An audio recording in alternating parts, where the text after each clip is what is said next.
Olá, meu nome é Luiz Tobias, eu sou R2 de Ginecologia e Obstetrícia do Hospital das Clínicas. Hoje eu vou falar para vocês sobre dor pélvica crônica, sob orientação do Dr. José Miguel de Deus. Nosso roteiro da aula vai se iniciar falando da fisiopatologia da dor, sobre a dor pélvica crônica, as condições mais comuns associadas, o tratamento geral da dor pélvica crônica, a síndrome do intestino irritável e, por fim, um artigo científico. Sobre a fisiopatologia da dor, a dor nada mais é do que um mecanismo de proteção que alerta sobre uma ameaça imediata e determina o afastamento de algum estímulo nocivo, que pode gerar também uma resposta tanto emocional quanto comportamental no indivíduo. Essa imagem ela representa um mecanismo de transmissão da dor por meio do sistema nervoso periférico e central. Então, alguns traumas e processos inflamatórios teciduais, eles vão ativar nossos receptores, que na verdade são os receptores da dor.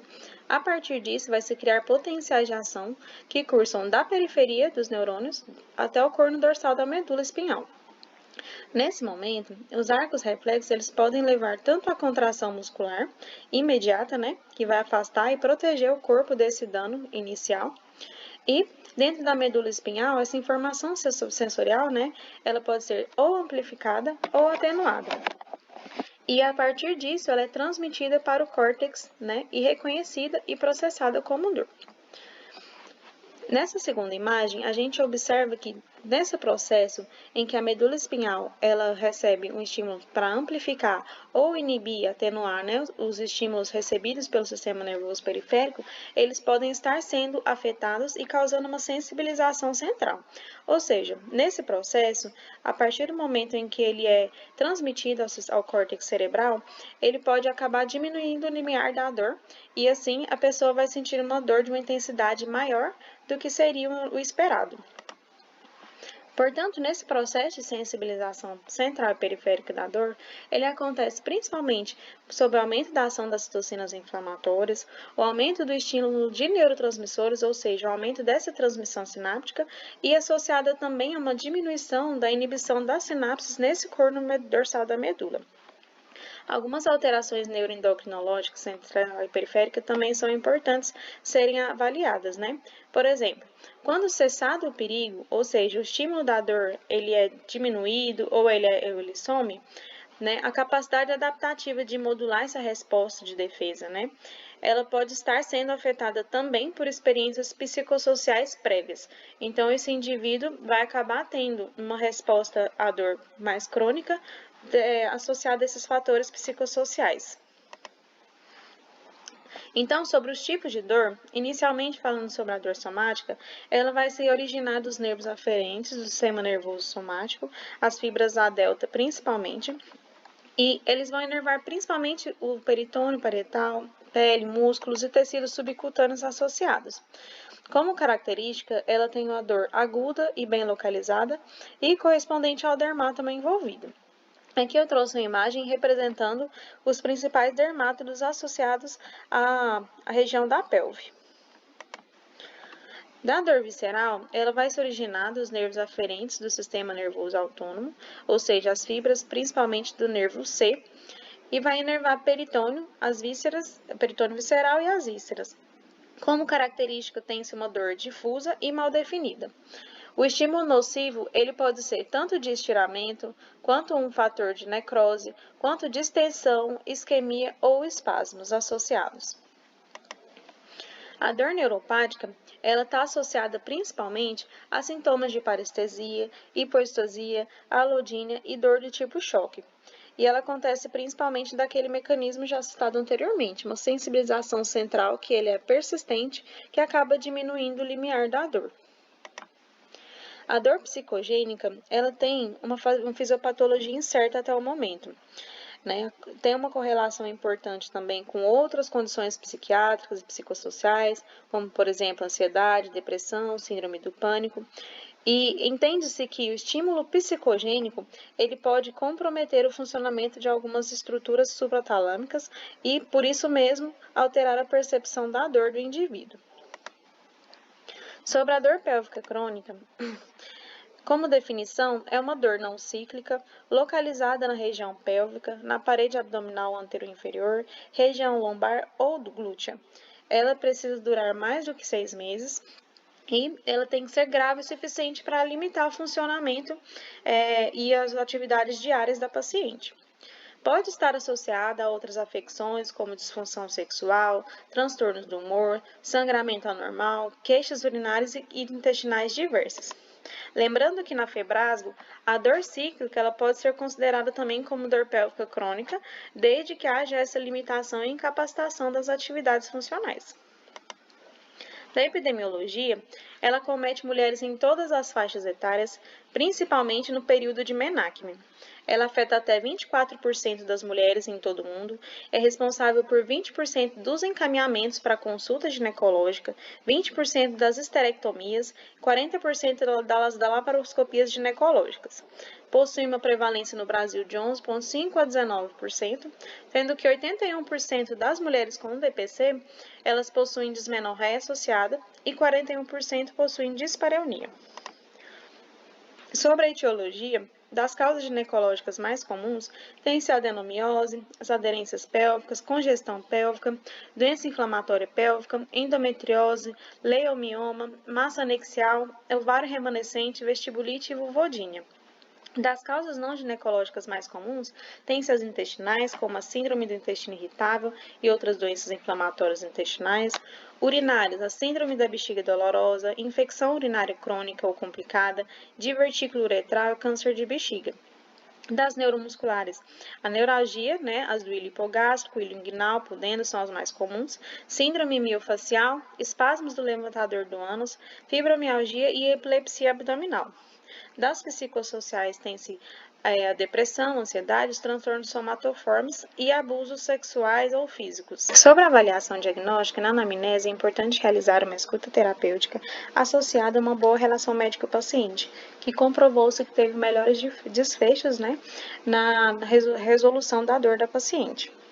A avaliação clínica completa deve ser bem estabelecida, principalmente para avaliar a presença ou não de outras comorbidades associadas. Deve-se realizar o inventário da dor, demonstrando a característica, duração, localização, presença de irradiação, intensidade, alguns fatores de melhora ou piora, associação ou não com o ciclo menstrual e atividade sexual, se presente. Outros comemorativos também devem ser investigados, como a presença de náuseas, vômitos, febre, sintomas urinários ou intestinais. Ainda sobre a avaliação da dor, a localização, a gente solicita que a paciente aponte o local da dor. O dedo indicador normalmente indica dores que são mais bem localizadas, e a mão aberta, provavelmente a paciente está com dor mais difusa. A intensidade, a gente pode abrir mão de alguns tipos de dispositivos, como, por exemplo, a escala analógica visual da dor, a escala categórica numérica e gráfica da dor, sendo que essa última a gente demonstra por meio de desenhos e imagens que podem estar relacionadas com a interpretação que a dor tem para a paciente por meio de imagens e desenhos. Os escalonamentos de analgésicos também acabam contribuindo para a gente avaliar a intensidade, uma vez que de analgésicos simples para analgésicos mais complexos, significa que a paciente tem uma piora da dor e uma recidivação da mesma. Nos aspectos psicossociais, é importante que a gente faça uma avaliação da anamnese e perguntar se a paciente compreende as crenças que ela tem que envolvem aquele quadro álgico, o impacto da dor na vida social, profissional, familiar e sexual da paciente, a avaliação de possíveis doenças psiquiátricas que podem estar associadas. Para isso, a gente abre mão de algumas escalas que são padronizadas para avaliar essas possíveis doenças psiquiátricas, como, por exemplo, a escala hospitalar de ansiedade e depressão, o RAS, que é o que nós utilizamos no nosso ambulatório. Também é importante a investigação de história de violência sexual ou física. O que a gente observa no ambulatório em comum é que algum episódio ou acometimento psicossocial antecedeu a dor cerca de 3 a 18 meses antes desse quadro álgico. Aqui eu trouxe uma tabela que demonstra os principais eventos que são coincidentes com o início da dor pélvica na paciente, como, por exemplo, conflitos ou traumas, que chega a 28,3%, gravidez, aborto, nascimento de um filho, perda ou afastamento de um ente querido, uma laqueadura tubar ou esterectomia prévia, e também questões familiares que as pacientes normalmente se queixam durante o ambulatório. Por exemplo, conflito conjugal, o conflito familiar e o trauma familiar também são bem correlacionados. No exame físico, então, é importante principalmente a abordagem do exame abdominal e deve ser realizado de forma completa, mas com ênfase na palpação, para identificação de possíveis pontos dolorosos, áreas de espasmos e nodulações, e podemos abrir mão também do teste de Carnot, que a gente coloca o paciente em decúbito dorsal, pede para que ele faça uma leve flexão das coxas e do tronco e palpa o ponto doloroso, que pode ser ponto de gatilho.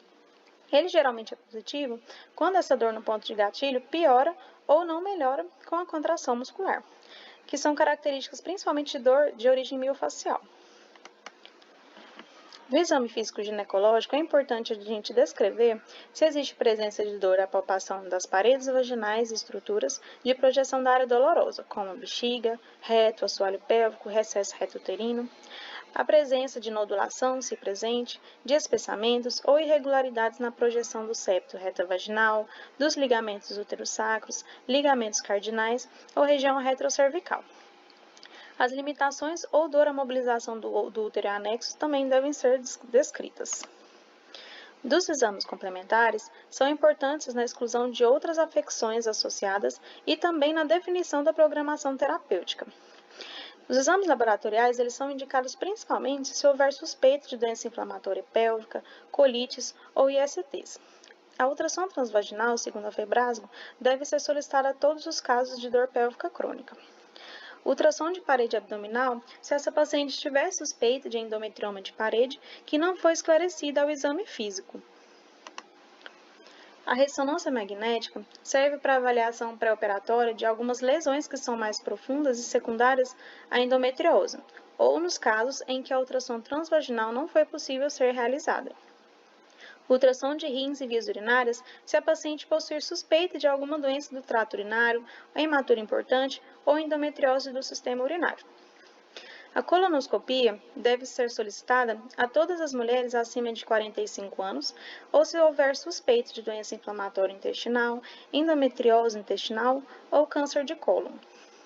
A videolaparoscopia diagnóstica serve para avaliar um diagnóstico diferencial com outras condições, mas atualmente sua indicação é restrita, cerca de 5 a 10%, por ser um exame invasivo. Das condições mais comuns, a endometriose, que por definição são glândulas endometriais e estroma que ocorrem fora da cavidade uterina. Tem como características a dor pélvica, incluindo a dismenorreia e dispareunia. Além disso, infertilidade ou massa ovariana. A dispareunia de profundidade pode acontecer devido ao acometimento das glândulas endometriais nos ligamentos útero-sacros, no fórnice vaginal posterior e a parede retal anterior. Na endometriose da bexiga, ocorre também sintomas associados de aumento da frequência urinária, urgência, dor na micção associada ou no período menstrual. Na endometriose intestinal, pode acontecer também sintomas de diarreia, constipação, disquesia e cólicas intestinais. Na endometriose de parede, a gente pode perceber massa dolorosa em parede abdominal com uma piora cíclica associada, coincidente com os ciclos menstruais. Então, é importante, se possível, realizar um exame físico na paciente com suspeita de endometriose no período perimenstrual, que acaba auxiliando na identificação das nodulações dolorosas. Sobre a síndrome da bexiga dolorosa ou cistite intersticial, é uma dor pélvica crônica que tem origem na região hipogástrica e está associada a sintomas urinários e na ausência de outras doenças vesicais associadas. Os principais sintomas que a gente observa, sintomas de origem vesical, é a urgência urinária, aumento da frequência urinária diurna, a dor noctúria, dor com a micção ou disúria, dor suprapúbica, a dor perineal, sensação do paciente que está sentindo espasmos na bexiga, uma pressão suprapúbica, dispareunia e depressão associada. Tem como característica principal, então, o aumento do desconforto com o enchimento da bexiga e o alívio com a micção.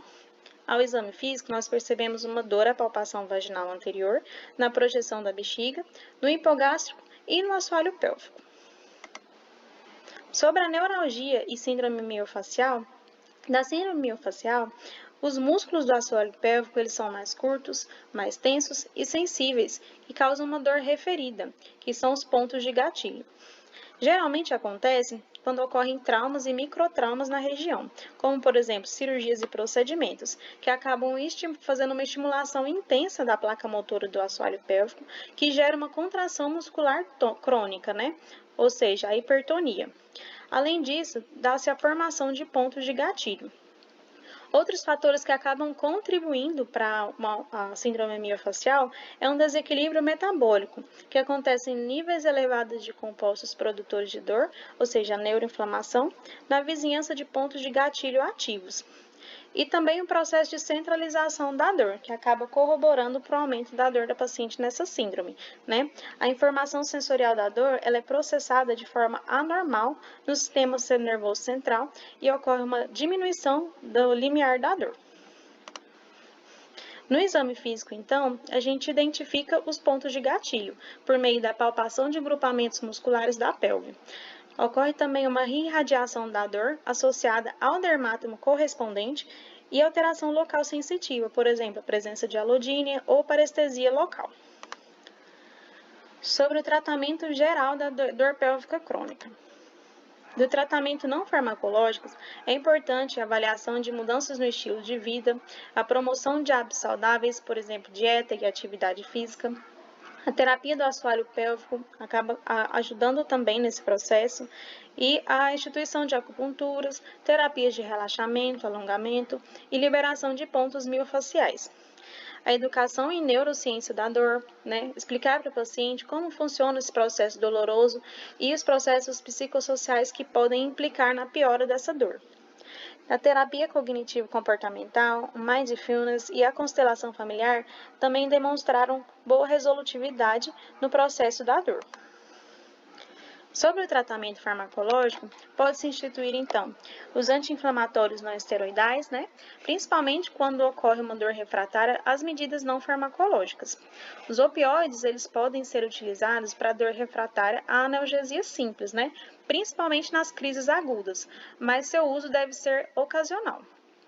Os anticoncepcionais e progestágenos, né, são indicados principalmente para aqueles padrões de dor cíclica, como, por exemplo, o acetato de noretisterona, né, de 5 a 10 mg por dia, o DIU de levonorgestrel, Genogest, desogestrel também podem ser utilizados.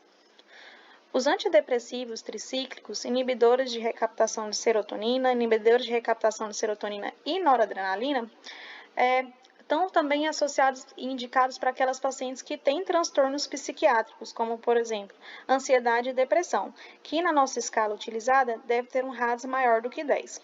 Alguns exemplos são amitriptilina, fluoxetina, duloxetina, bupropiona e desvenlafaxina.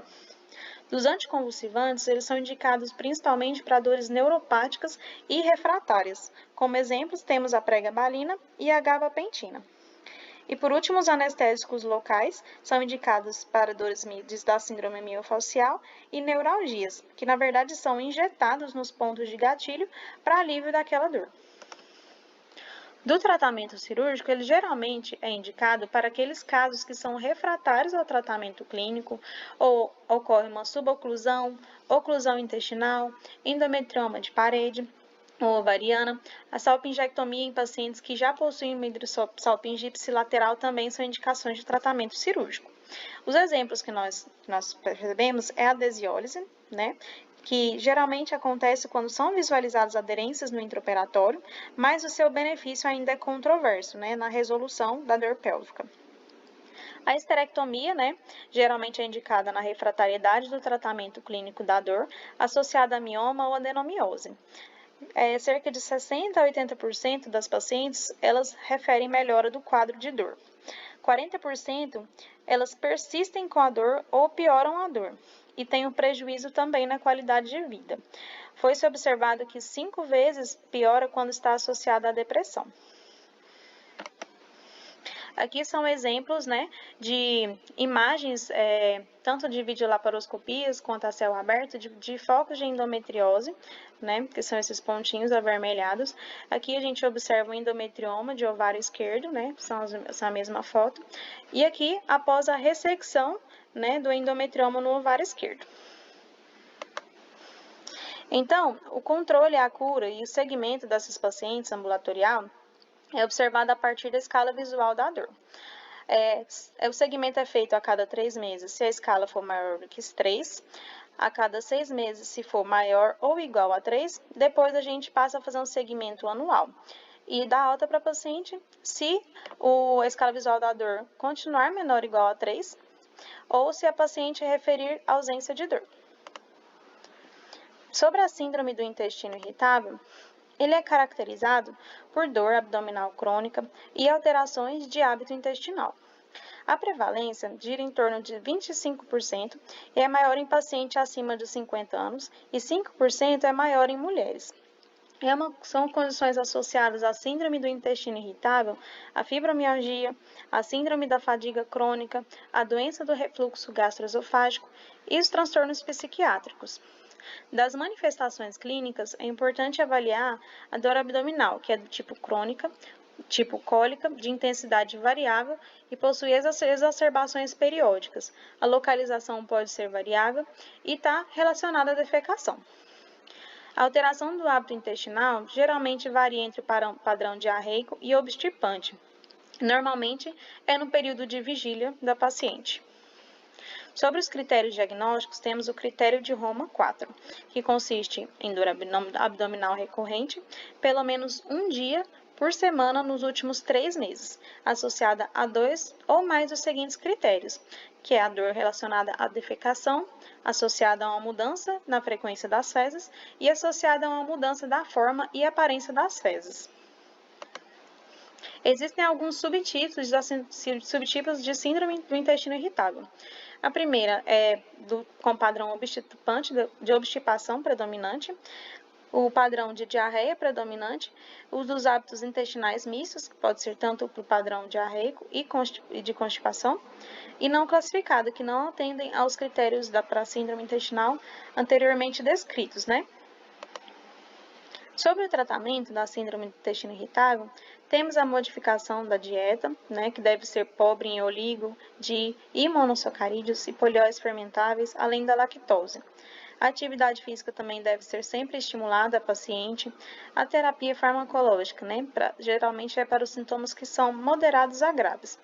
Quando a paciente tem o padrão do tipo constipação, a gente pode lançar mão de fibras solúveis, de laxantes osmóticos, da lubiprostona, que na verdade são um medicamento que atua nos canais de cloreto. Para os padrões diarreicos, nós podemos lançar mão dos antidiarreicos, como a loperamida, ou sequestradores de ácidos biliares, como a colestiramina. Os tricíclicos também podem ser utilizados, né, principalmente por conta do seu padrão anticolinérgico. A dor abdominal, ela pode ser tratada também com antiespasmódicos. Então, o artigo que eu trouxe hoje é Dor pélvica crônica em mulheres, o caminho para a alta ambulatorial. Da metodologia do artigo, utilizou-se uma pesquisa social, né, sobre o método de Minayo. Foram 14 mulheres selecionadas como participantes, que se dividiu em 2 grupos, 7 em segmento ambulatorial, que não tinham critérios de alta ainda, e 7 receberam alta ambulatorial. Dos critérios de alta que foram utilizados, eram pacientes que possuíam uma escala de dor menor ou igual a 2, por pelo menos 1 ano, sem uso contínuo de qualquer fármaco para a dor. Os critérios de inclusão dessas participantes foram idade maior ou igual a 18 anos, ausência de gravidez ou antecedente de gravidez nos últimos 12 meses. Então, os dados foram coletados por meio de entrevistas e realização de observação de campo. A análise dos dados foram realizados sob o método de Bardeen, né, que são divididos em pré-análise do material das pacientes, exploração do material selecionado e o tratamento dos resultados, a inferência deles e a interpretação dos mesmos. Dos resultados, então, avaliados, foram um perfil sociodemográfico. A maioria das mulheres tinha uma idade média de 42,5 anos, 57,1% eram casadas, 85% tiveram filhos e a menarca ocorreu até os 14 anos. A maioria das pacientes estudaram até 10 anos, sentiam dor pélvica há mais de 12 anos. Da escala de dor inicial, de 8,6, e no momento da entrevista, referiram uma escala de 3,1. O segmento ambulatorial médio das pacientes foram de 5,2 anos. E foram avaliadas 3 categorias de conteúdo, né, para a interpretação dos resultados, que é o cenário antes da dor, cenário convivendo com a dor e o cenário tratando a dor. Então, diante desses cenários, foram coletadas informações, né, que puderam avaliar dentro desses cenários quais seriam as principais queixas e modificações para essas pacientes. No cenário antes da dor, o que mais ficou evidenciado foi um abandono parental, a dor do luto, desentendimentos com os pais, os abusos sexuais, aborto, nascimento dos filhos, procedimentos cirúrgicos e conflitos familiares. E convivendo com a dor, observou-se uma piora da intensidade da dor quando as pacientes referiam tristeza, agitação, quando estavam enlutadas, estressadas, menstruadas, em períodos de conflitos com os cônjuges e também quando realizou-se uma esterectomia prévia.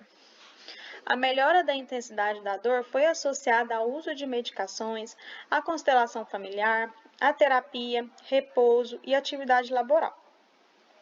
No cenário tratando a dor, o que foi importante foi uma relação médico-paciente adequada e o controle da dor e da alta estavam diretamente relacionados com a melhora emocional e das condições financeiras das participantes.